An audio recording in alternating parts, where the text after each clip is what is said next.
Well, Rovers, we are in the middle of a North Atlantic gale here, as you probably saw from some of that B-roll at the beginning. And we are just days away from becoming full-time residents here, and there's a lot to do. There's a lot of equipment we need to source, plants, seeds, all kinds of stuff, and it is scarce and becoming scarcer by the day, so we have to move fast. And the price, of course, with the scarcity is rocketing up, so it's in our best interest to get all that sorted, despite the fact that we have to get all of our household goods totally out of the house and be totally moved in here in the next, 72 hours. I also want to show you some video of what that last day, the highlights of that last day as Mrs. Rover and I become full-time residents here. Full-time residents in our temporary home. Secondly, I have some bad news about the barn. I'll talk more about that in a few minutes, but it's not about the price, it's not about the scarcity of materials, it's not about COVID-19, it's about government regulations. Like I said, I'll explain that in a few minutes. Anyway, I've got a lot to do. You're going to see a lot of interesting things in this video, so I better crack on.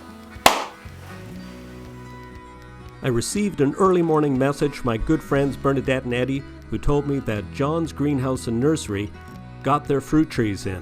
Within the hour I was there, I had picked out 5 beauties, and they will form the basis of our future orchard. Now, they're not paying me to say this, but in my opinion, these guys have the best specimens and by far the best service. Now, this was the only shipment that they'll be getting this year, so we had to move fast. And frankly, I'm really happy with what we have. These are some of the best trees that we've purchased, and we've purchased a lot of fruit trees over the years. Now, I'd also like to thank my good friend Brian, who with his truck helped me move all these trees. Now, anybody who knows me knows that I'm passionate about growing grass, and by that I mean what you see right in front of you. Now, this field, this pasture, has had hay taken off it year after year, so it's been made weak from all that. So now our job is to improve that, and the best way to improve it, apart from grazing it, is to cut it.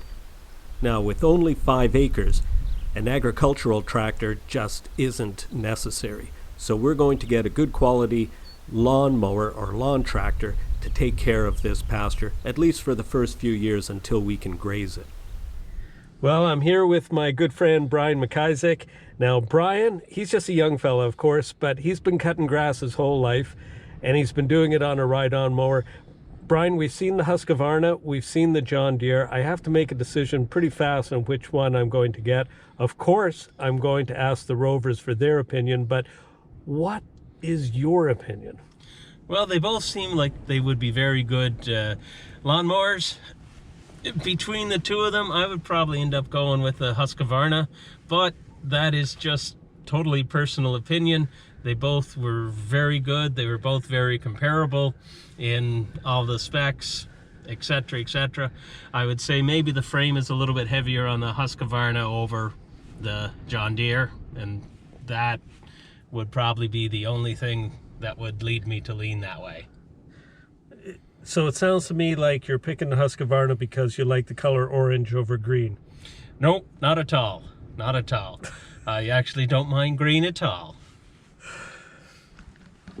All right, folks, you heard it here first. That's the opinion of Brian McIsaac, my good friend and co-worker. I'd like to hear your opinion now. I mentioned government regulations in the introduction, and 3 weeks ago, they quietly changed. Now, a government-recognized engineer must be employed. In addition, the number of permits has tripled, and with that, I can no longer use lumber from our local mill.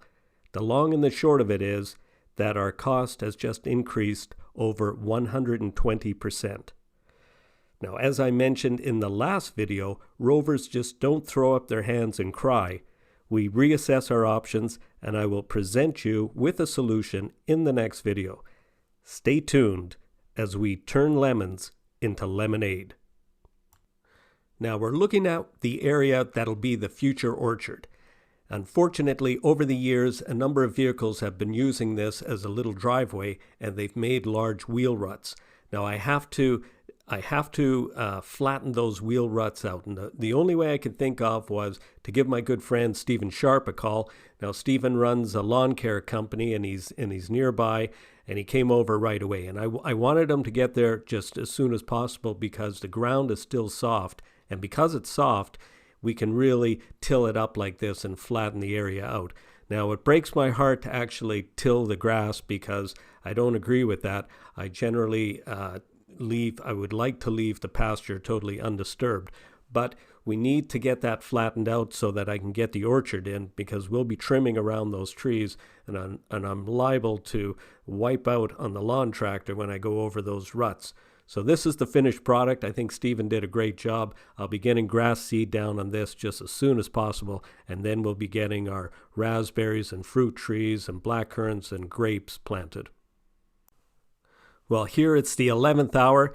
We'll be moving in just a few hours from the house to the rest, and Brian's giving me a hand moving some of the heavier and awkward items that we needed right up until the last minute. In addition, we're moving some of the material and building supplies that I've collected over the years, and it's becoming harder and harder to source this equipment/materials, so we're moving that as well.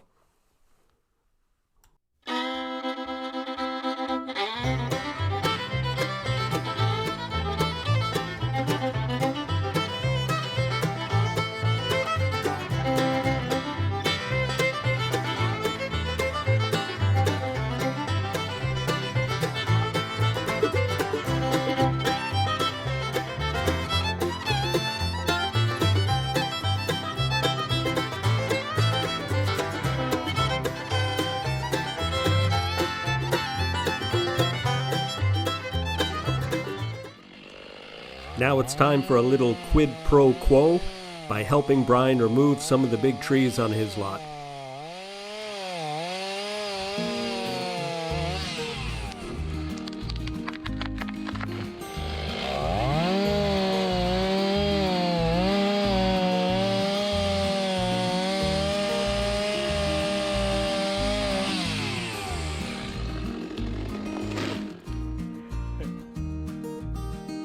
Well, Rovers, we're fully moved in, but I still have commitments in town, and that means I have to keep the standards up, hence the reason the ironing board is out and the shirt is getting pressed. But in a moment, we'll be meeting Mrs. Rover, and she's preparing the evening repast. Now just imagine, this could in fact be a YouTube channel devoted to how to iron.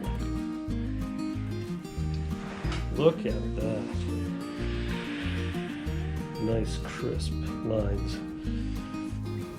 Wow, look at this. What do you call this, Mrs. Rover? Well, I call it elegant. Good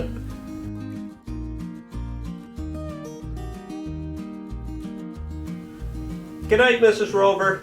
Good night, Mr. Rover. Sweet dreams. Good night, Rovers.